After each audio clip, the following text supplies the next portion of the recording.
بسم الله الرحمن الرحيم.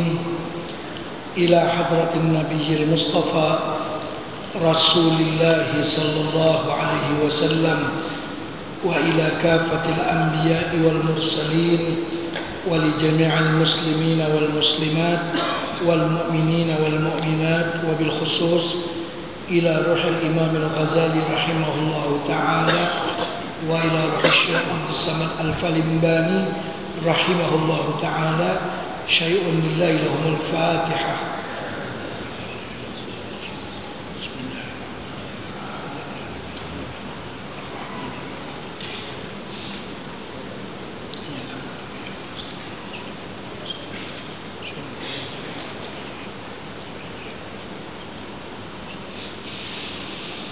بسم الله الرحمن الرحيم. الحمد لله رب العالمين، نحمده ونستعينه ونستهديه ونسترشده ونؤمن به ونتوكل عليه ونعوذ به من شرور أنفسنا ومن سيئات أعمالنا. اللهم صل وسلم وبارك على سيدنا ومولانا محمد وعلى آله وصحبه أجمعين.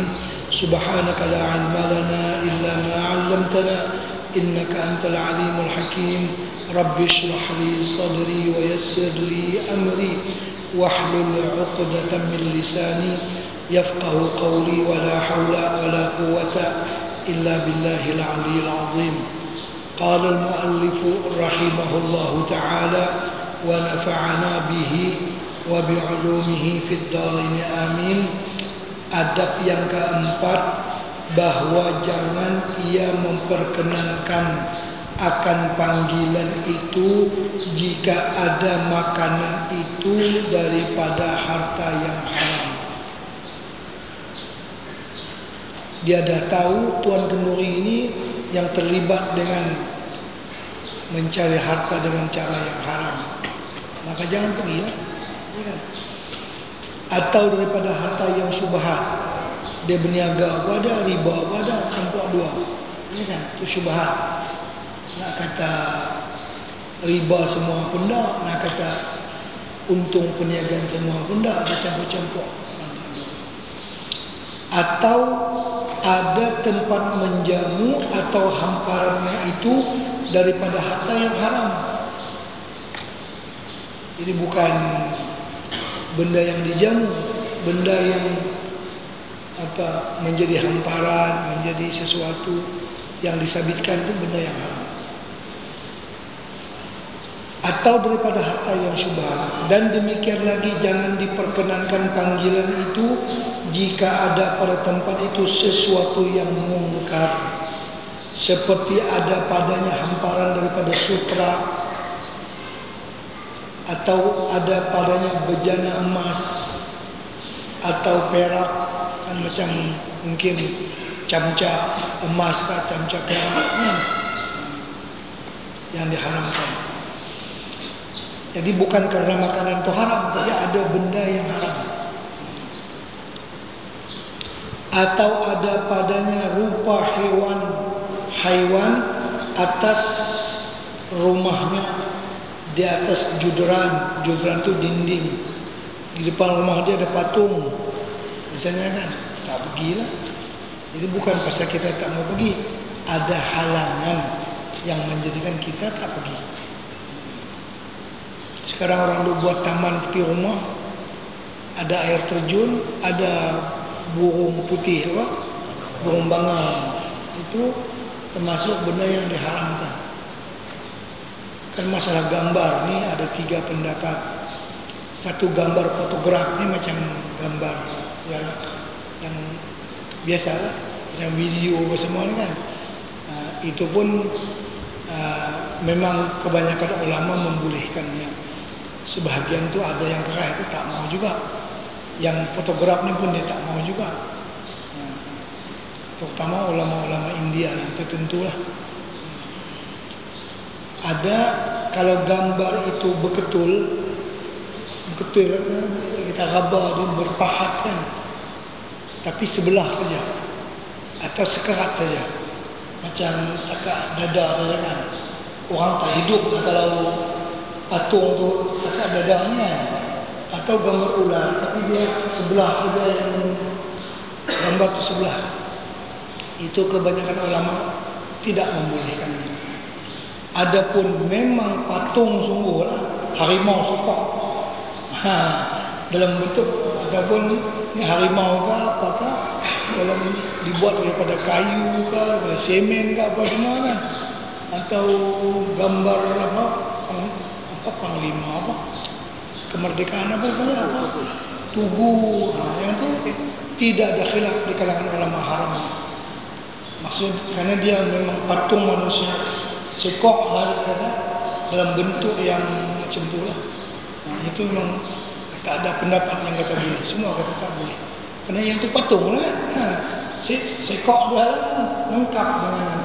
Kalau yang ada terkeras tadi bawah ada aku, orang tak mungkin hidup macam tu kan.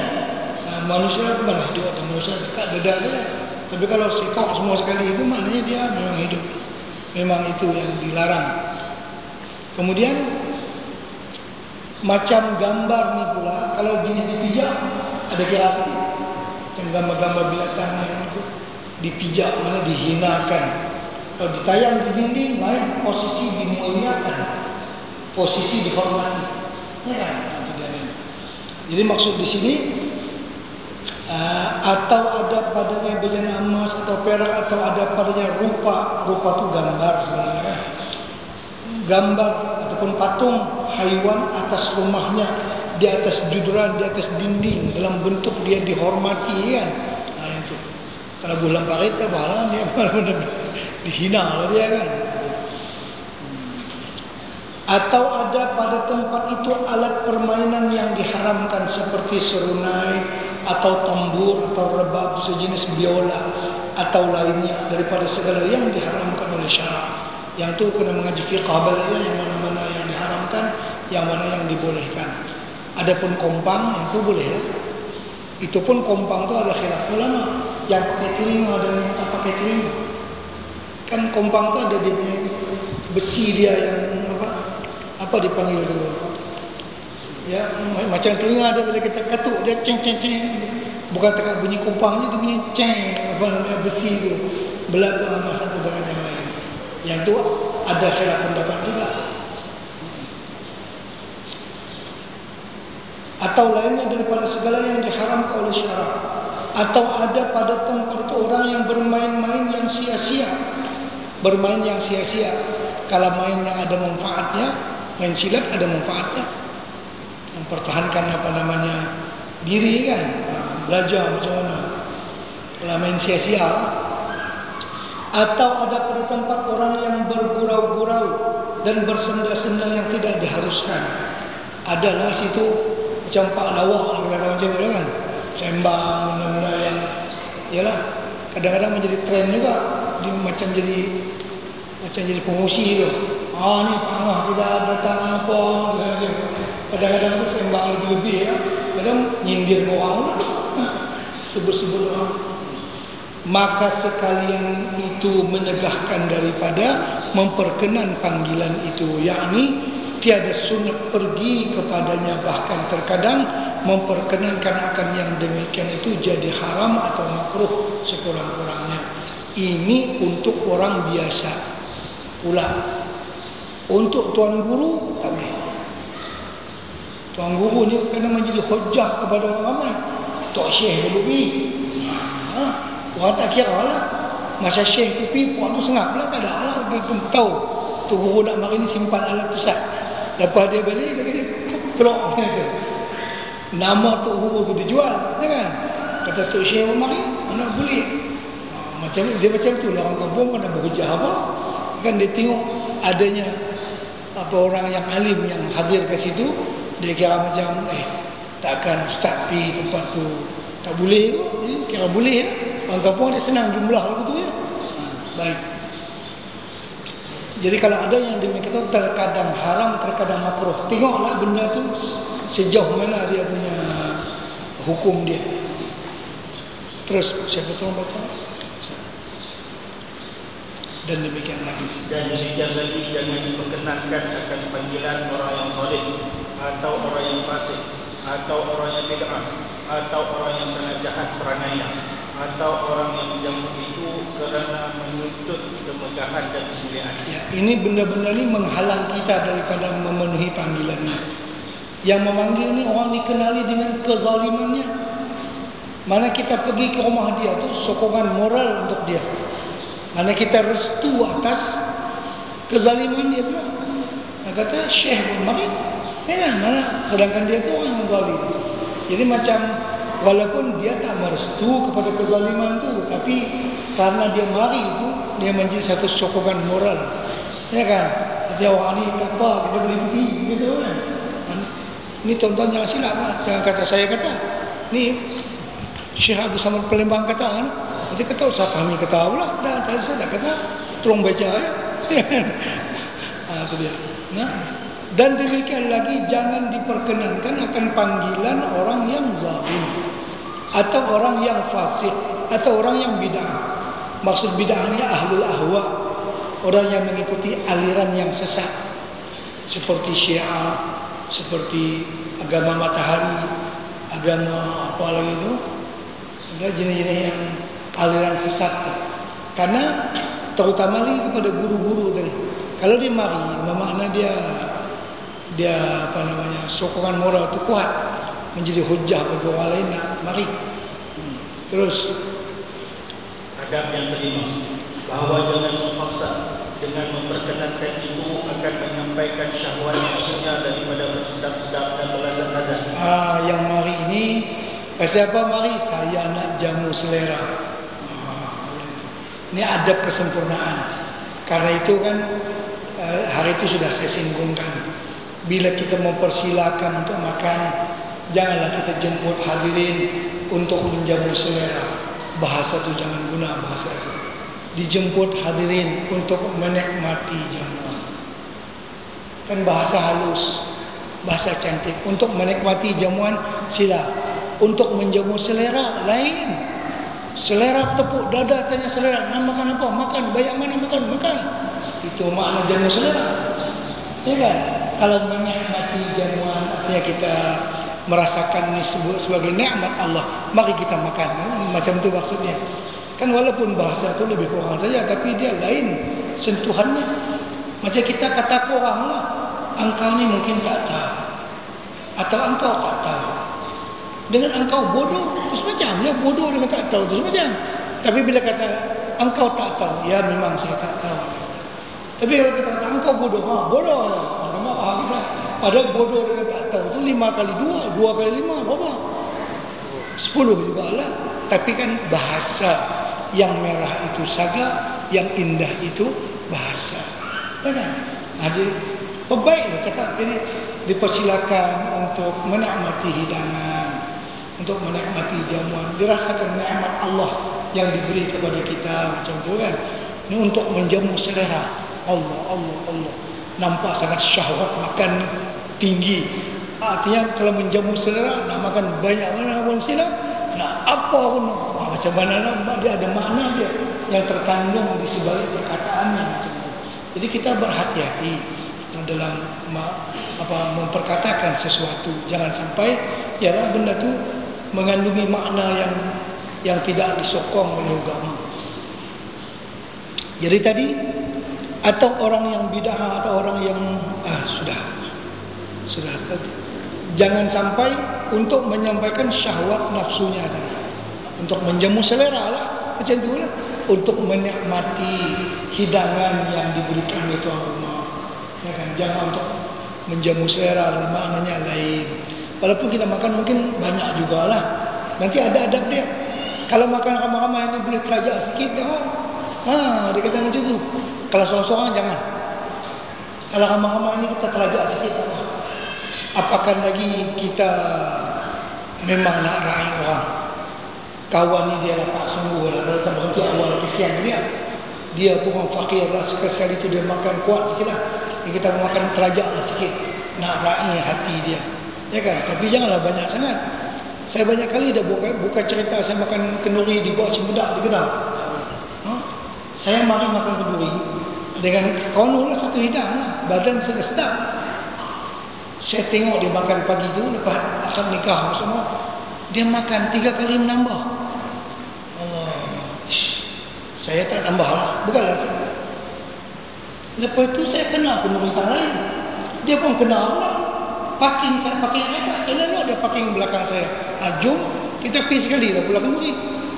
Di depan hidang, ustaz nak butang mana lagi ni? Dia kata betul, nak butang mana lagi ni? Saya kira mana sabar lah kan, dia kata nak berbutang mana. Pasal tu dia menambah 3 kali. Dalam dia kata nak berbutang mana tu, dia menambah 3 kali pula. Allah, tak tahulah saya. Sampai hilang saya ingat, nampak muka dia. Kalau dia tak cakap tak apa dengan saya, dia cakap bukan saya tu. Ustaz nak butang mana lagi ni? Jadi saya faham dia akan banyak tadi ni. Paling-paling kalau nak raking kalau sikit, nambah 3 kali. Ni banyak sungguh lah makan. Janganlah macam tu, ya kan? Kita cakap bagi semangat pada orang, boleh sikit-sikit begitu. Jangan terajak. Apapun terajak pun tak elok, ya kan? Terajak puasa pun tak elok. Hari raya nak puasa juga, tak boleh lah. Ya kan? Ibadat. Terajak sembahyang pun tak elok. Lepas sana sampai sunat juga. Dia tak kena. Benda kebaikan itu terajak tak elok. Apalagi tak baik, ya kan? Memenuhkan perut di antara benda yang tak cantik lah, ya kan? Segi kesihatan, segi-segi macam-macam lah. Baik. Terus adab yang kelima. Tadi ulang lagi. Tetapi hendaklah memfasadkan yang demikian itu mengikut dengan sabda Rasulullah sallallahu alaihi wasallam, la uridu ila ra'i la ajabtu. Artinya, kalau dipanggil orang makan daku pada memakan kaki kambing sekalipun, saya akan perkenan dan akan dia. Yang ni qura' ni maknanya kaki kambing. Yang tadi itu ila qura'il ghumain, itu nama tempat, kena beza lah. Itu di segi jauhnya panggilan. Kalau ini di segi apa? Apa yang nak dijamukan kepada tamu. Makna kalau orang panggil saya takak makan kaki kambing wala kopi, kata Nabi, apa lah, benda bukanlah kata ada daging. Orang-orang saja sikit begitu. Tak apa aku ni. Bukan makna nak memuaskan syahwat, tapi nak raih hati orang yang panggil tu, ya kan? Terus, dan lagi hendaklah dia meniatkan dengan memperkenankan itu akan memelihara daripada maksiat akan Allah Ta'ala. Kerana sabda Nabi sallallahu alaihi wasallam, man lam yujib bid-da'iyah faqad asallaha wa rasulahu. Artinya, barang siapa tiada memperkenankan akan orang yang memanggilkan dia, maka sungguhnya dia berbuat maksiat akan Allah Ta'ala dan Rasulnya. Maksudnya macam ni, kalau panggilan tu wajib. Kenduri yang wajib kita kena pi dalam mazhab kita Syafi'i ialah kenduri kahwin. Itu sahaja. Yang lain sunat. Kalau kenduri kahwin wajib pergi. Itu pun tadi kalau tak ada halangan, tak ada masalah. Tak ada masalah, tak pergi pun tak apa-apa. Bukan kita tak mau pergi, tapi ada halangan. Macam bunyi-bunyian muzik apa semua tu. Terus, dan lagi hendaklah diniatkan dengan memperkenankan itu akan memuliakan saudaranya yang mukmin.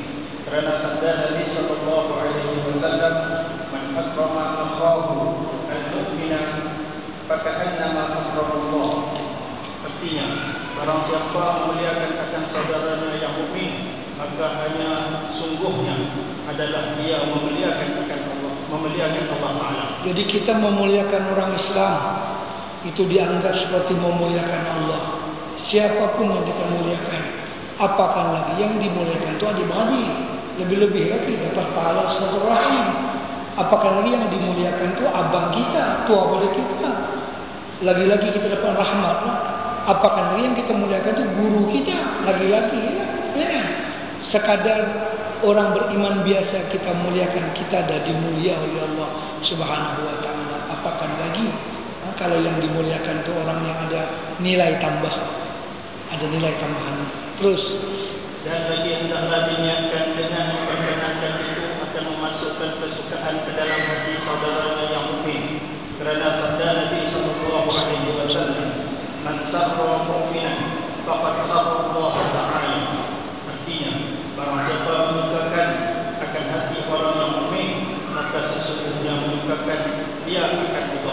maknanya sama dengan hadis tadi.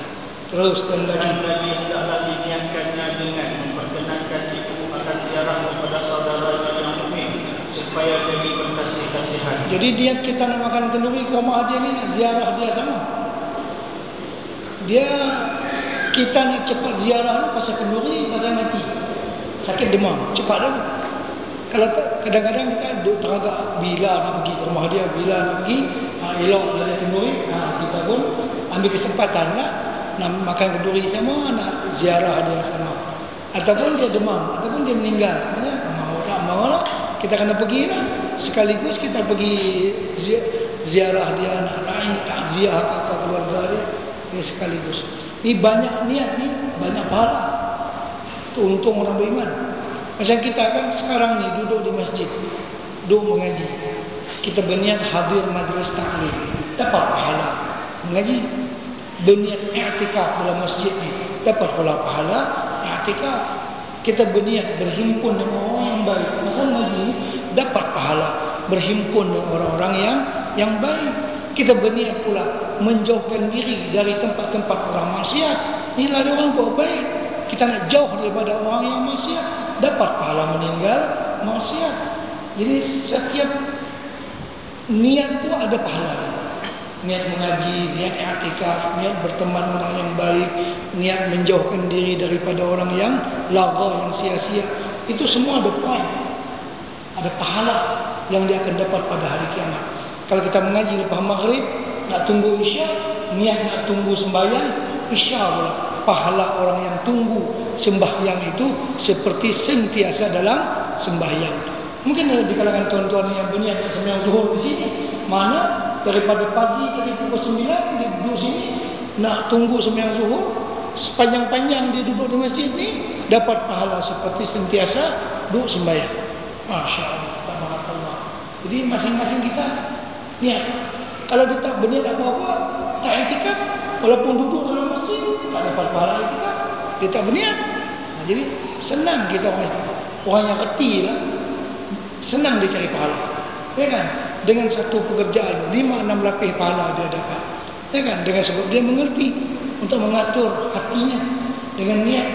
Jadi kita nak pergi makan kenduri, rumah adik-beradik sepupu kita, silaturahim sekali, ziarah dia sekali, bagi suka hatinya kita makan kenduri, apa-apa lagi lah. Yang lain-lain kita boleh dapat pahala sekaligus. Terus syarat Rasulullah sallallahu alaihi wasallam fihi tazawur wa tabadul lillah wa qad hasala al-badlu min ahadi al-janibain wa tahsulu ziyaratu min janibihi aydan. Artinya kerana mensyaratkan Rasulullah sallallahu alaihi wasallam pada berkasih-kasihan itu dengan ziarah dan berberi. Artinya bila kita berkasih-kasihan, eloklah kita ziarah menziarahi, eloklah berberi-berian. Maksudnya tuan rumah bagi kita makan, kita pula lapis tangan dengan tak salam dengan tuan rumah tu. Tak apa, berberi-berian. Tuan rumah pun hak yang tu, tapi kita bubuhlah sikit hadiah ke tuan rumah pula, ya kan? Berberi-berian, bukan kira jual beli, tak ada gitu. Masing-masing dia bagi kita, kita bagi ke dia. Jadi benda itu baik. Terus dan tentang hasil beli itu daripada salah sesuatu dua pihak. Hasil daripada salah satu dua pihak, tuan rumah beri kepada kita makanan, kita mari ziarah, untuk kita bagi dia duit pula. Masya Allah, ya kan? Jadi terus iaitu hasil pemberian itu daripada orang yang memanggil itu, maka hasil ziarah itu daripada pihak yang pula yakni daripada pihak orang yang memperkenankan itu. Pahala saja. Terus dan lagi kita meniatkan dengan memperkenankan itu akan memelihara dan dirinya daripada jahat sangka orang kepadanya. Jadi kita pergi makan kenduri itu, orang kata kita ni bagus, ya? Tidak sombong. Orang panggil tak memari. Nak kena berkira semua, nak kena protokol semua, nak kena. Kita ni mudah saja. Jadi supaya orang jangan bersangka jahat kepada kita. Terus kerana jika dia tidak memperkenankan adat panggilan itu, maka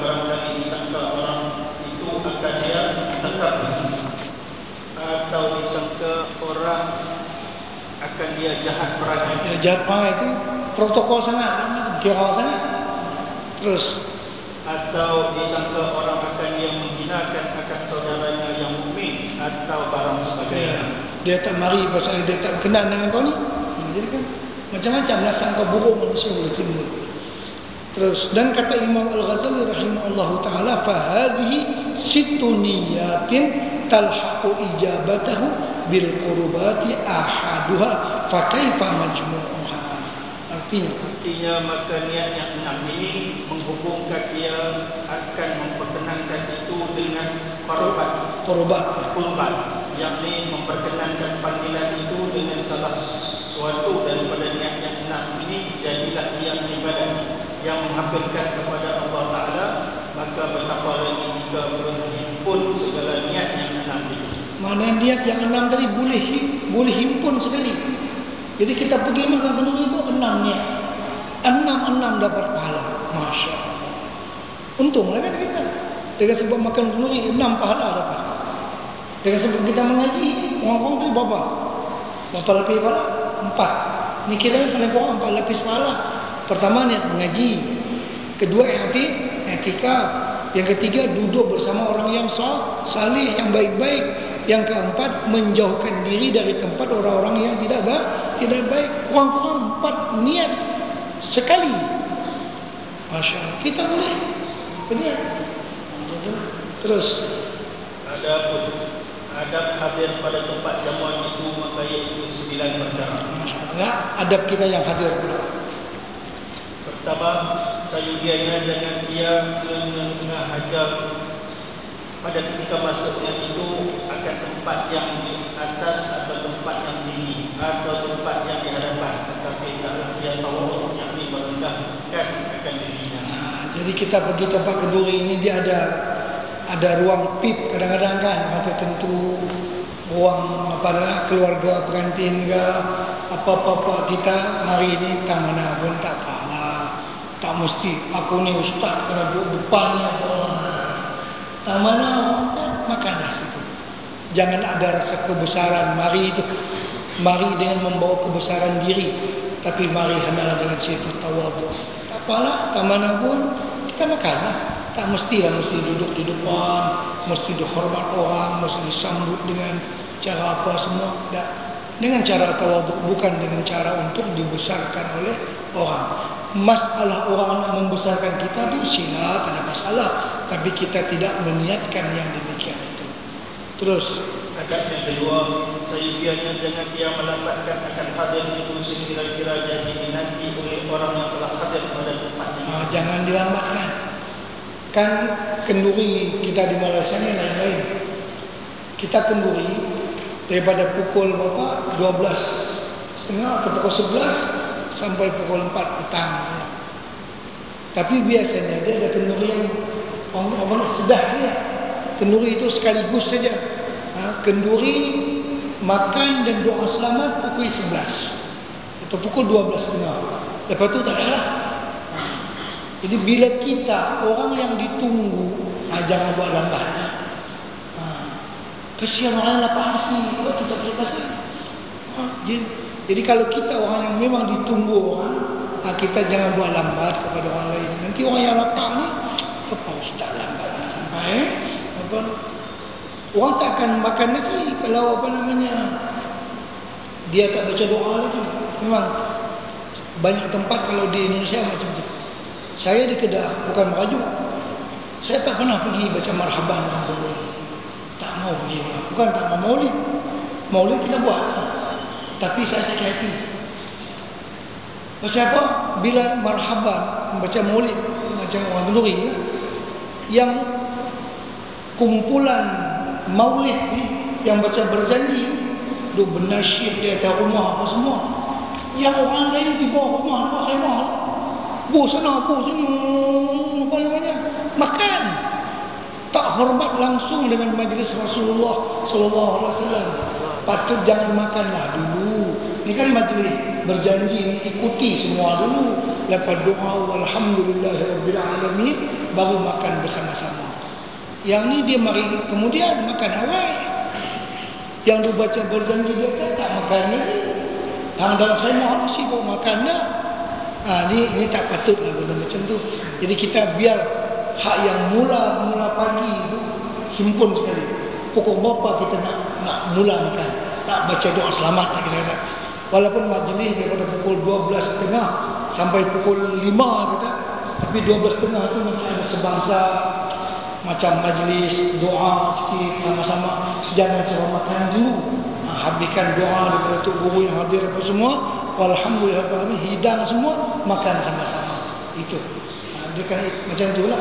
Nah, orang yang ditunggu nak baca doa, yang buat lambat pula dia. Kesian orang tunggu. Ditunggu lama, tak main-main. Dia kenyang, dia suruh makan pukul 10 ni. Tapi orang yang tak makan lagi hari tu, kesian dia. Jadi maknanya meraihkan orang lain. Kalau jadi direba pun tengoklah makmum tak benar, ya kan? Jadi direba pijak minyak orang sama muntah kuning di belakang macam-macam. Tak apa namanya, ambil kira lah segala-gala. Jadi itu maksud dia.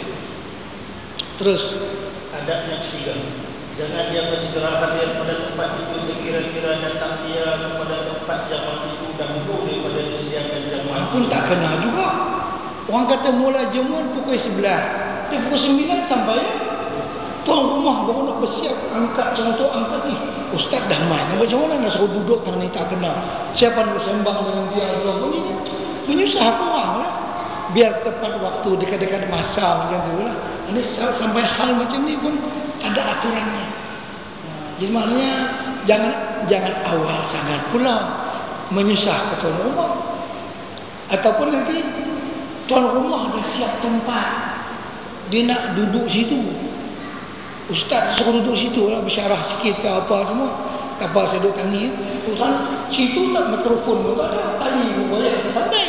Kalau lah tuan rumah pula, dia kalau dah siap, duduklah situ. Tidak, aku tak apa duduk tani pun tak apa, tawaduk lah cerita dia. Tapi wajib kita sampai. Orang pun jadi susah lah. Jadi maknanya kita jangan menyusah orang. Dah disiapkan, kita duduklah tempat.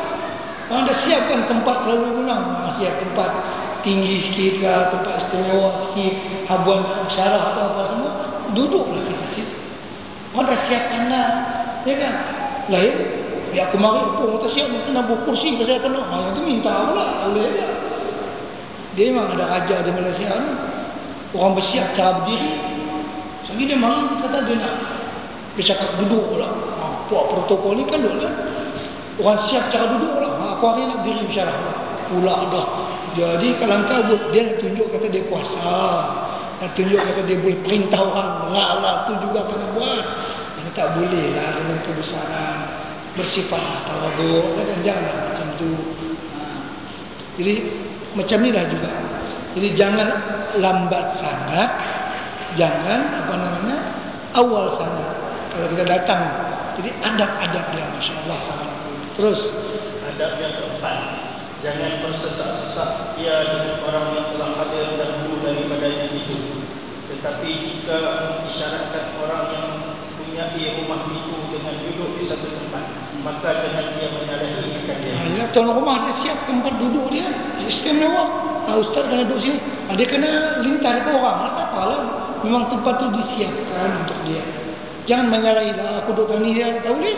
Orang dah siap, kenal dia duduk situ. Terus dan jika mengisyaratkan oleh orang yang hadir dahulu daripadanya dengan duduk pada tempat yang tinggi atau tempat yang di atas atau tempat yang di hadapan kerana memuliakan dia baginya, maka hendaklah dia tawaduk, yakni merendahkan diri. Kerana sabda Nabi sallallahu alaihi wasallam, inna minat tawadhu'i lillah ar-ridha bil-duni minal majlis. Artinya bahawasanya setengah daripada orang yang merendahkan diri kerana Allah Ta'ala itu, iaitu redha dengan yang kurang lagi rendah daripada tempat kedudukannya. Artinya kalau disiapkan dia duduklah. Kalau tak ada pun duduklah tak mana pun. Kira-kira jangan meminta kepada orang supaya aku ni dihormati, aku ni disiapkan begini. Dan apa yang adanya. Dia tak jadi menyusahkan kepada orang lain. Ya, ini masalah nak makan ni. Masalah nak duduk, masalah majlis. Jamuan ni. Jadi benda-benda tu. Terus adab yang kelima. Adab yang kelima, jangan dia duduk pada tentangan pintu tempat perempuan atau tentangan tirai tempat perempuan. Kerana barangkali terbuka pintu atau tirai itu, maka kelihatan olehnya perempuan, maka iaitu haram. Yang ni saja cari pasal. Nak duduk tepi tirai, terbuka tirai tu nampak terus lah. Ya kan? Ni kalau nak buat macam mana, tirai itu putih ataupun diterbangkan oleh angin, nak buat macam mana, ya kan? Ni saja-saja nak menyaksi sama Allah macam mana saja. Janganlah buat macam tu. Dia kalau kebetulan hujan hari yang ni patah roboh, nak buat macam mana? Ternampak lah. Ni. Jadi kenduri ni artinya jangan campur masa makan laki-laki dengan perempuan. Itu yang dia nak bercakap tu. Nanti kan duduk tepi tirai ni kan.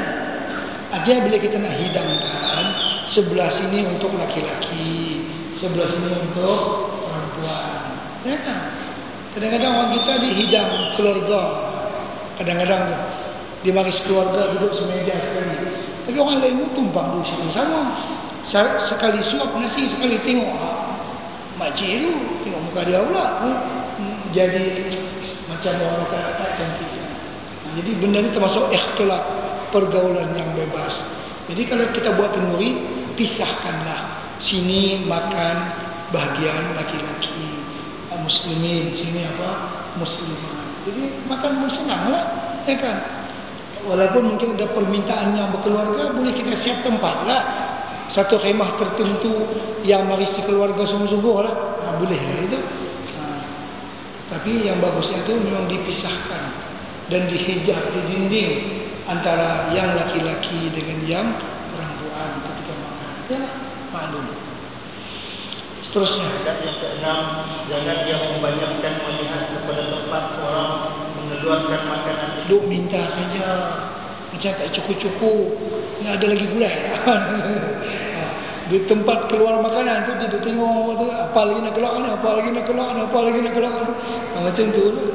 Jangan dia membanyak melihat sekali-sekali tu, tak apalah, dia tak perhati apa dia lagi ni. Terus kerana yang demikian itu dalil menunjukkan atas sebab yang akan makanan itu. Mana dia nak makan sungguh lah kan.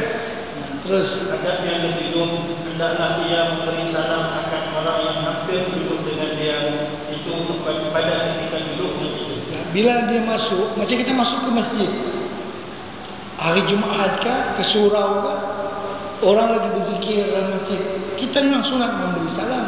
Bagi salam pelan-pelan kepada orang yang duduk tepi pintu masjid. Assalamualaikum. Tak payah lah orang lagi hari Jumaat, Assalamualaikum.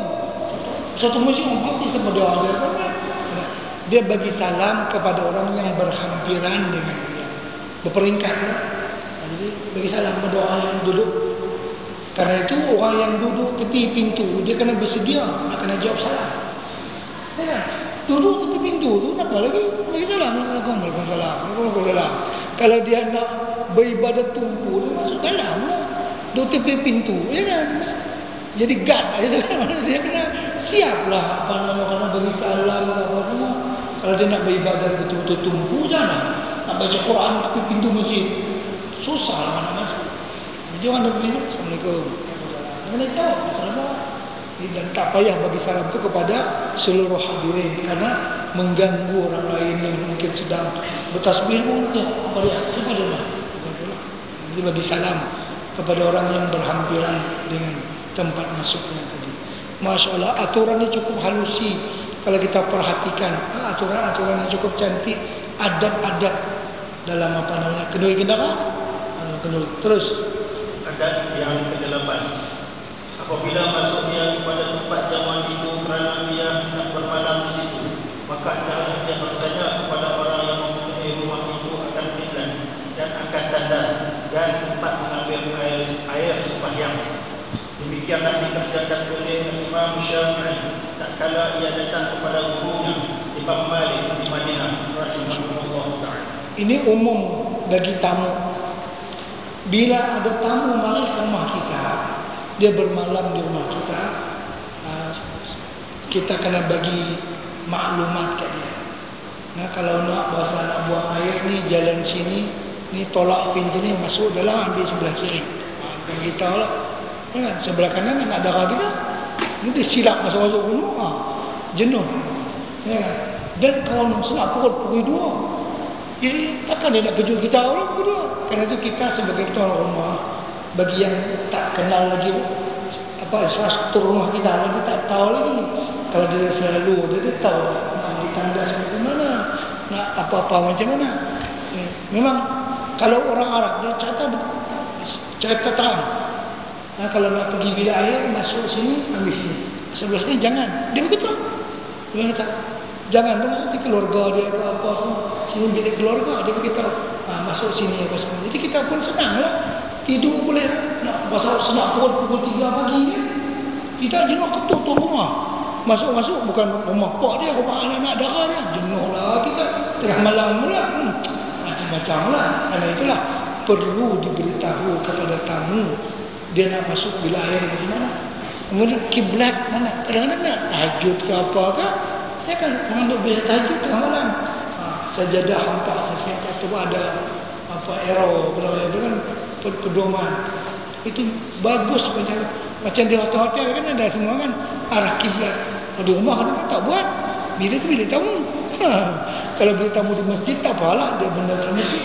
Dan kalau bila tamu dia nak kena bagi tahu mana arah kiblat, macam mana dia apa-apa semua supaya senang tamu tu dia ikhlas. Dia nak masuk ke mana dia tahu, dia tahu mana dia tak boleh masuk, dia tahu. Macam tu. Baik, seterusnya. Adab yang ke-9. Apabila masuk dia kepada tempat jamuan itu, maka melihat dia akan sesuatu yang mungkar, maka hendaklah diubahkannya akan sesuatu yang mungkar itu dengan perbuatannya. Jika puasa dia akan mendegahkan yang mungkar itu, maka jika tiada dia puasa akan demikian itu, maka hendaklah dikatakan dengan lidahnya dan keluar dia daripada tempatnya. Jadi bila ada di tempat jamuan tu maksiat, kalau dia orang yang berkuasa boleh menegahkan kemaksiatan dengan tangannya, gunakan. Siapa dia? Polis. Siapa dia? Orang yang memang ditugas untuk itu. Kalau dalam negara Islam namanya Al-Hisbah, jatuh kuasa Hisbah. Hisbah ni seperti tugas amar ma'ruf nahi munkar lah. Jadi polis yang bekerja untuk demikian. Jadi kalau dia terlibat dengan persatuan tu, dia memang orang yang berautoriti untuk itu, dia boleh buat. Kalau dia tak ada apa-apa, dia boleh tegur. Ditegur pun tuan rumah tak. Kata sagi tuan rumah sudah alasan macam-macam. Kalau kata tak ada sanding ni, buat kedua semua buka balik belakang, tinggal mangkuk terus. Kan kadang-kadang orang kampung ni macam-macam. Dia sanggup bawa kerja kenduri ni. Sampai cuci periuk, tiap periuk lagi sampai teriak. Tapi nak kena ada tengok anak darah sendiri. Kan? Nak kena tu. Jadi kita pun pesan, janganlah sanding. Sanding ni dalam kitab mana pun tak ada kata boleh. Semua hukumnya haram. Dan ingat, bersanding ni hukumnya haram. Pasal apa? Orang yang pengantin menyengaja memake up dirinya supaya ditengok, ya kan? Dia pun buatlah bagi juru ni pula, juru apa? Tukang juru anda. Itu pula sewa. Lah ni sampai sewa hak laki-laki nak jadi perempuan apa? Ada tempat tak tu. La ilaha illallah. Sewa. Yang dihiasnya nak perempuan. Yang tukang hias jangan. Subhanallah. Kan? Lama-lama ni macam-macam. Bermakna pengantin ni bersengaja mencantikkan dirinya untuk saya dipandang. Yang pokok ni pula tengok nak bagi kenyang mata. Kan? Nak bagi tengok betul-betul lah bagaimana cantik dia. Kerana ada unsur kesengajaan. Pengantin nak ditonton, orang ni nak menonton. Itu yang menjadikan dia haram. Masalah kita bersanding tak berniat ditonton orang, kita naik kapal terbang tu. punya pelatih isteri kita lah. Kita bukan berniat nak ditonton orang, orang pun tak nak menonton kita. Yang tu tak apa. Kita duduk dalam bas, duduk dalam penerbangan. Macam kita duduk dengan isteri kita. Kita bukan berniat orang tak ditonton, orang pun tak berniat namanya apa menonton kita. Itu tak apa. Yang bersanding cara kita, dia bersanding tu apa? Nak berniat orang tengok saya. Pengadin tu. Puak-puak ni pula berniat apa? Nak bagi kenyang mata tengok apa namanya pengantin. Rasanya bukanlah kita mana pun. Tak ada yang kita boleh. Jadi masalahnya waktu guru bersanding. Ini jadi masalah. Orang kampung pun, ustaz pun dia bersanding. Kita beri anak dia. Habislah orang kampung bukan nak baca kitab. Masa baca kitab kan? Datuk guru kata rumah dia bersanding. Tak ada kahwin. Balak lah kalau benda macam tu ya kan. Orang kampung tak baca kitab. Dia baca, tu guru buat lagu tu. Ya kan? Jadi masalah ada dua, kesengajaan nak ditonton, kesengajaan nak menonton. Kalau orang bersanding, dua lelaki bini, tak ada niat itu, tak apa. Dalam bilik dia dua orang. Dia tak pakai kuah, betul? Pasal dia tak ada niat nak mempertontonkan kepada orang. Dan orang pun kunci pintu, bukan nak boleh nonton dia. Bukan tak boleh masalah dua-dua tu. Dua-dua tu boleh. Dalam bilik dia nak buat macam mana tu? Ibarat kata tu. Tapi kan dia jaga adab lah. Bulan itu kan ada. Tapi segi hukum lah. Kalau bersanding tak pakai apa boleh. Tapi dia takdir dalam bilik dia berdua lah. Tak ada masalah. Ini yang jadi masalah ni, dia nak ditonton oleh orang. Orang yang mari nak bagi kenyang mata. Tengok dia. Ini yang jadi masalah. Ya kan? Di punca atau di mana? Keharaman. Orang kita ni tak jadi raja sehari lah. Macam tu. Dia nak jadi raja seharian. Raja sehari lah kita. Pakai lah. Rojoklah dengan kitab mana pun. Saya tak pernah jumpa kata boleh. Pasal dengan ada dua unsur tadi. Pertama, yang pengantin berniat nak mempertontonkan dia punya badan. Yang mari pula sengaja nak mengenyangkan mata melihat apa yang ada di hadapannya. Jadi benda tu mungkar. Dia kena ingkar. Terus. Dan perkara yang mungkar itu iaitu sesuatu yang diharamkan oleh syarak, seperti hamparan daripada sutra, atau makan dengan bejana perak, atau emas, dan segala rupa haiwan yang bersurat pada dinding, dan sekalian bunyian-bunyian yang diharamkan, seperti serunai dan tobat,